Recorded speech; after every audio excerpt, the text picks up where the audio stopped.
సామాజిక మాధ్యమాలలో ప్రవీణ్ పగడాల మరణం గురించి భిన్నాభిప్రాయాలు అయితే వ్యక్తమవుతూ ఉన్నాయి.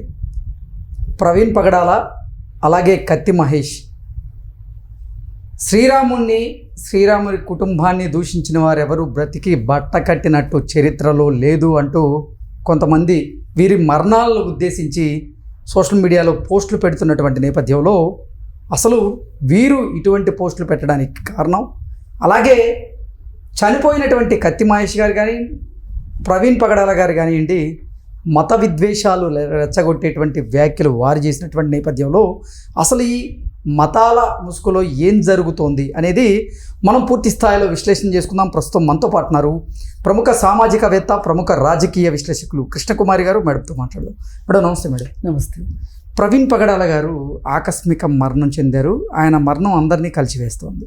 అయితే ఆయన మరణం మీద మాత్రం ఇప్పుడు సామాజిక మాధ్యమాల్లో భిన్నాభిప్రాయాలు వ్యక్తమవుతూ ఉన్నాయి. ఆయనది ప్రమాదవశాత్తు జరిగిన రోడ్ యాక్సిడెంట్ అంటూ కొంతమంది, లేదు ప్రణాళిక ప్రకారంగా జరిగినటువంటి హత్య అంటూ మరికొంతమంది దాని మీద అభిప్రాయాన్ని వ్యక్తం చేస్తూ ఉన్నారు. ఈ నేపథ్యంలోనే ప్రవీణ్ పగడాల గారిని అలాగే కత్తి మహేష్ గారిని ఉద్దేశించి సోషల్ మీడియాలో రాముడి గురించి మాట్లాడిన వారు ఎవరూ కూడా బ్రతికి బట్ట కట్టినట్టు చరిత్రలో లేదు అంటూ వీరు మాట్లాడినటువంటి కొన్ని మాటల్ని ఇప్పుడు సోషల్ మీడియాలో ట్రోల్ చేస్తూ ఉన్నారు. ఏంటి మేడం ఇప్పుడు సోషల్ మీడియాలో ట్రోల్ చేసేవారిని, అలాగే మత విద్వేషాలు రెచ్చగొట్టేలాగా మాట్లాడినటువంటి వీళ్ళ వ్యాఖ్యల్ని ఎలా చూడాలి?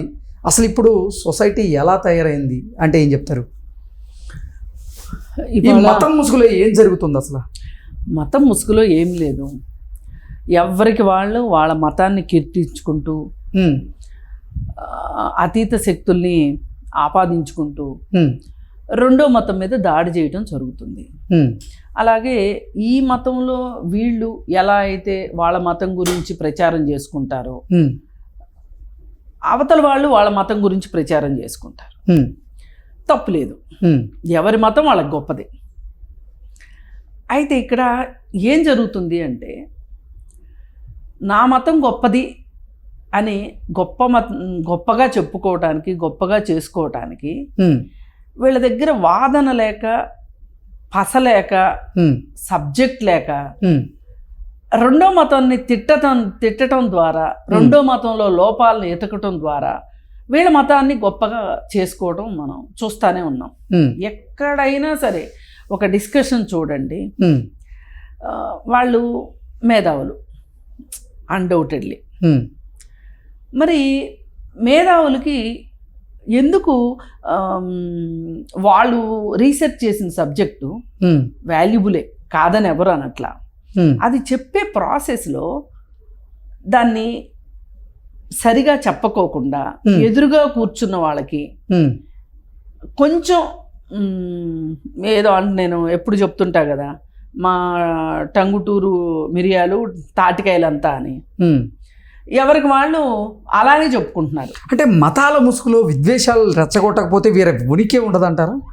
వాళ్ళు అలా నమ్ముతున్నారు. ఇప్పుడు ఇక్కడున్న హిందువులకి ఖచ్చితంగా ముస్లిం మతం, క్రిస్టియానిటీ ఈ రెండు వేరే దేశాల నుంచి వచ్చినాయి అనే భావన ఉంది వీళ్ళకి. ఈ దేశంలో కాదు అని ఉంది. అంటే ఒక్కటి ఇక్కడ మనం కాంట్రడిక్ట్ చేసుకోవాల్సింది ఏంటంటే, సైన్స్ ఇంత అభివృద్ధి చెందిన తర్వాత అసలు మన భారతదేశంలో ఉన్న వాళ్ళ జీన్స్ సౌత్ ఆఫ్రికాలో వాళ్ళతో మ్యాచ్ అవుతున్నాయి. అంటే మన 4 ఫాదర్స్ ఎవరైతే ఉన్నారో సౌత్ ఆఫ్రికా వాళ్ళు, ఇక్కడ వాళ్ళం కాదు. అంటే సృష్టి ఒక చోటు నుంచి ఇంకొక చోటుకి, ఇంకొక చోటు నుంచి ఇంకొక చోటుకి వెళుతూ ఉంటుంది. కాలంతో పాటు సంస్కృతులు, సంస్కారాలు అన్నీ మారుతూ ఉంటాయి. అంటే నానాటికి మనుషుల్లో క్రూరత్వం పెరుగుతుంది.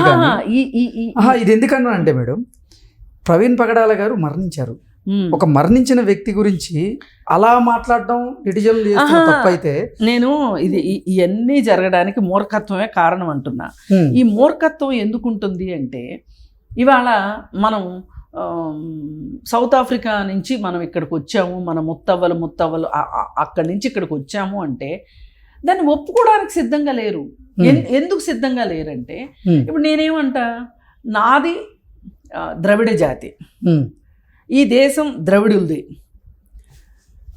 హిమాలయాల వరకు ద్రవిడులే ఉన్నారు ఒకప్పుడు, ఆర్యులు వచ్చారు, వచ్చి మనల్ని ఈ మూలకి నెట్టారు అనేది నేను నమ్ముతా. ఓకే, దీన్ని మేము ద్రవిడులమే అనిపించుకోవటం ఇష్టం లేని బ్రాహ్మలు కొంతమంది కానీ ఇంకొకరు ఏమంటారు, ఏమీ కాదు, ఆర్యులు ఎక్కడి నుంచో రాలేదు, అసలు ఈ దేశం ఆర్యులది. ఒక దేశంలో ఎట్లా అయితే సంస్కృతి సంస్కారము ఇవన్నీ ఉన్నవాళ్ళు ఎలా ఉంటారో అలాగే ఈ ద్రావిడులు అంటే అనాగరికులు, నల్లగా ఉండేవాళ్ళు, ఏంటి కంపు చర్మాల వాళ్ళు, కంపు శరీరాల వాళ్ళు, మొన్న ఎవరో అన్నారు కదా నార్త్ వాళ్ళు, దక్షిణాది వాళ్ళు చూస్తేనే డోకు వస్తుంది, వాంతులు అవుతాయి, వాళ్ళ దగ్గర నుంచి వచ్చే చెమట కంపు భరించలేము అని చెప్పి మొన్న ఈ మధ్య ఎవరో స్టేట్మెంట్ ఇచ్చారు. అట్లా అనుకుంటారు. అంటే నేనేమంటున్నా, సైన్స్ చెప్పిన దాని ప్రకారం మనం ఎక్కడో సౌత్ ఆఫ్రికా నుంచి వచ్చారని నేను అంటున్నా. కానీ ఇక్కడున్న వాళ్ళు ఏమంటున్నారు, కాదు ఇక్కడే పుట్టాము, శుద్ధ క్షోత్రియ వంశం మాది, మేము నిప్పులు గడిగే వంశంలో పుట్టాము అని చెప్పి బ్రాహ్మలు అంటారు. ఇట్లా అంటే రకరకాల వాదనలు, వాద సంవాదాల మధ్య మనం ముందుకు వెళ్తున్నాం. ఈ వెళ్ళే ప్రాసెస్లో క్రిస్టియానిటీని, ముస్లింని ఈ దేశం మతాలు కాదు అని చెప్పి మాట్లాడుతున్నారు కదా. వీళ్ళ ఉద్దేశం ఏంటి అంటే, ఫస్ట్ ముస్లింలు దండెత్తుకుని వచ్చి ఈ దేశంలో ముస్లిం మతం చేద్దాం అనుకున్నారు ఈ దేశాన్ని. తర్వాత క్రిస్టియన్స్ వచ్చారు, ఇది బ్రిటిష్ పేరుతోటి వచ్చారు. వచ్చిన తర్వాత వాళ్ళు ఈ విధంగా మనని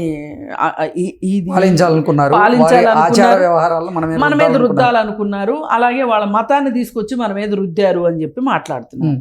మనం వాస్తవంగా తీసుకుంటే నిజంగా ఈ దేశం మొత్తంలో ముస్లింలు ఎక్కువ కాలమే పరిపాలించారు, ఎక్కువ బలంగా కూడా ఉన్నారు. అక్కడక్కడ మన రాజులు కొంతమంది చాలా రోజులు, అసలు 17 సార్లు దండయాత్ర చేశాడంటేనే అర్థం చేసుకోవచ్చు మనం ఎంత బలంగా ఉన్నాము. సరే, తరువాత వాళ్ళు బలవంతులయ్యారు.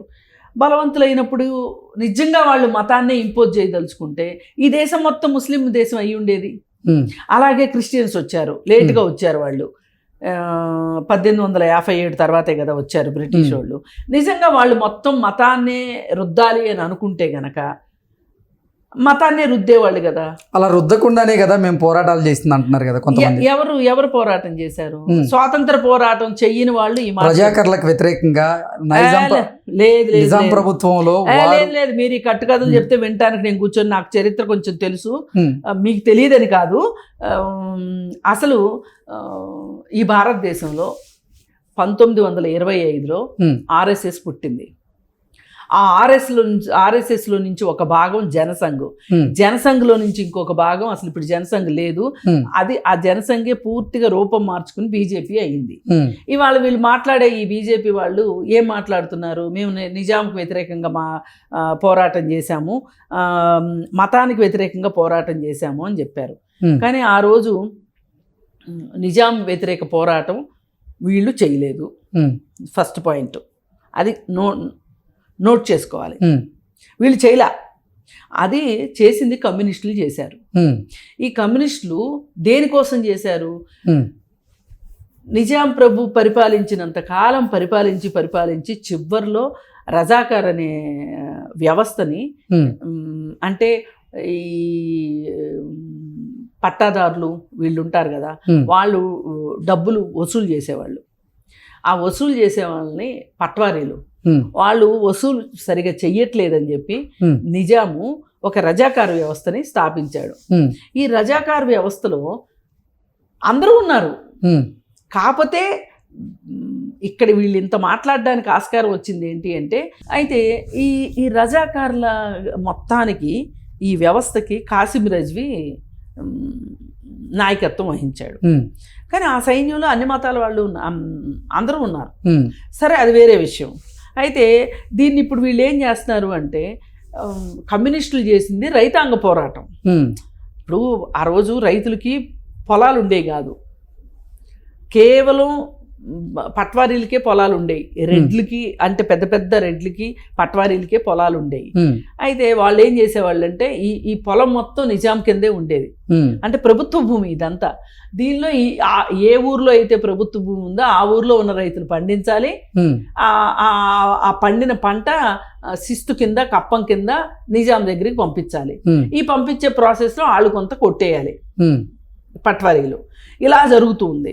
ఎప్పుడైనా పంటలు పోయినా కానీ, వాళ్ళకి తినడానికి తిండి ఉన్నా లేకపోయినా కానీ వాళ్ళని ఏమైనా సరే ఇవ్వాల్సిందే అని కూర్చునేవాళ్ళు. అయితే పైగా ఇక్కడ ఇంకొక వ్యవస్థ ప్యారలర్గా ఏం సాగింది అంటే నీ బాంచం దొరగా కాలు మొక్కుతా అనే ఒక వ్యవస్థ తెలంగాణలో ఉంది. అది నిజాంకిన్ను ఈ ఊర్లలో ఉండే వ్యవస్థకి డైరెక్ట్ లింక్ లేదు. ఈ ఊర్లలో ఉండే వ్యవస్థకి లింక్ ఎవరికి ఉందంటే ఈ పటేల్ పట్వారీలకు ఉంది. ఇప్పుడు పటేల్ పట్వారీలు రోడ్డు మీద వస్తున్నారు అనుకోండి, ఎవడో నడవటానికి వీల్లేదు. ఒకవేళ నడిచినా కానీ చెప్పులు వేసుకుని ఉంటే గనక అప్పటికి అసలు చెప్పులు కూడా ఉండేవి కాదు ఒక రకంగా. ఒకవేళ ఉంటే కూడా వాటిని తీసి చంకలో పెట్టుకోవాల్సిందే. అలాంటి వ్యవస్థ ఉండేది ఇక్కడ. ఈ నలిగిపోయే వాళ్ళు ఏ కులము అనేది సంబంధం లేదు, ఏ మతము ఏ కులం అనేది సంబంధం లేదు. ఆఖరికి ఈ పట్వారీ హిందూ అయినప్పటికీ, ఇంకొక హిందూ రైతు హిందూ అయినప్పటికీ కూడా వాళ్ళకి సమాన ప్రతిపత్తి లేదు. అంటే అంత దారుణాలు జరిగాయి. దానికి వ్యతిరేకంగా కమ్యూనిస్టులు పోరాడారు. అలా వచ్చింది. అంటే రజాకారులు అయితే ఈ మత విద్వేషాలు రెచ్చగొట్టేటువంటి ప్రయత్నం చేయడం కానీ, మతాలు మార్పిచ్చేటువంటి ప్రయత్నం కానీ చేయలేదంటారా? అంటే ఎక్కడైనా ఒక చోట జరిగితే జరిగి ఉండొచ్చు. ఆయన అంబేద్కర్ని కూడా అడిగాడు నిజాం, నువ్వు మతం మారతాను అంటే గనక, అంటే ముస్లిం మతంలోకి వస్తాను అంటే గనక ఈ మొత్తం తెలంగాణలో అసలు ఈ బానిస వ్యవస్థను లేకుండా చేస్తాను అని చెప్పి మాట్లాడిన మాట వాస్తవం. కానీ వాళ్ళు ఒక బార్గెనింగ్ కండిషన్లో చేసేవాళ్ళు తప్పితే ఇలా అయితే ఇలా, ఇలా అయితే ఇలా అన్నట్లు వాళ్ళు చేశారు. అసలు ఎవ్వరు ఏమి ఇంపోజ్ చేయకుండా ఉంటారు అనటానికి లేదు. ఓకే, అయితే ఇక్కడ ఏంటి అంటే వాళ్ళైనా నమాజ్ చేసుకోవచ్చు, ఎవరైనా సరే, ఎంత పేదవాడైనా దర్గాకి వెళ్ళి మసీదుకి వెళ్ళి చేసుకోవచ్చు. అలాగే ఎంత పేదవాడైనా చర్చికి వెళ్ళి ప్రార్థన చేసుకోవచ్చు. కానీ ఒక్కటే తేడా ఏంటంటే హిందువుల గుళ్ళల్లోకి అణగారిన వర్గాల వాళ్ళని రానిచ్చేవాళ్ళు కాదు. అసలు వీళ్ళే ఒక గోడ కట్టేసుకున్నారు. ఈ గోడ కట్టేసిన తర్వాత ఈ గోడ లోపల మేము ఉంటాం, గోడ బయట మీరు ఉండాల్సిందే అన్నప్పుడు ఆ గోడ బయట ఉన్న వాళ్ళని ఎవరొచ్చి ఆకర్షిస్తే వాళ్ళకి ఆకర్షితులయ్యారు. అసలు దూరం చేసుకుంది మనం. ఈ ఆలోచన ఎప్పుడైతే హిందూ మతంలో ఉన్నాము అనుకున్న వాళ్ళకి ఈ ఆలోచన ఎప్పుడైతే వస్తుందో అప్పుడు అసలు ఇట్లాంటి విద్వేషాలు ఉండవు. మనమే వాళ్ళు అంటరాని వాళ్ళు గుడికి రాకూడదు, వాళ్ళకి చదువు లేదు, వాళ్ళు శాస్త్రాలు చదవకూడదు, వాళ్ళకి అసలు చదువు ఉండకూడదు, ఒక్కవేళ చదువుకుంటానంటే నాలుకల మీద వాతలు పెడతాము, వేదాలు వింటామంటే చెవుల్లో సీసం పోస్తాము, ఇట్లాంటివన్నీ చరిత్ర ఉంది కదా, సాక్ష్యం ఉంది కదా. మరి మీరు ఇంత చేసిన తర్వాత వేరే మతంలోకి వెళ్ళారని యాడ్ అవటం దేనికి, వాళ్ళు ఎవరో తీసుకెళ్లారని యాడ్ అవటం దేనికి?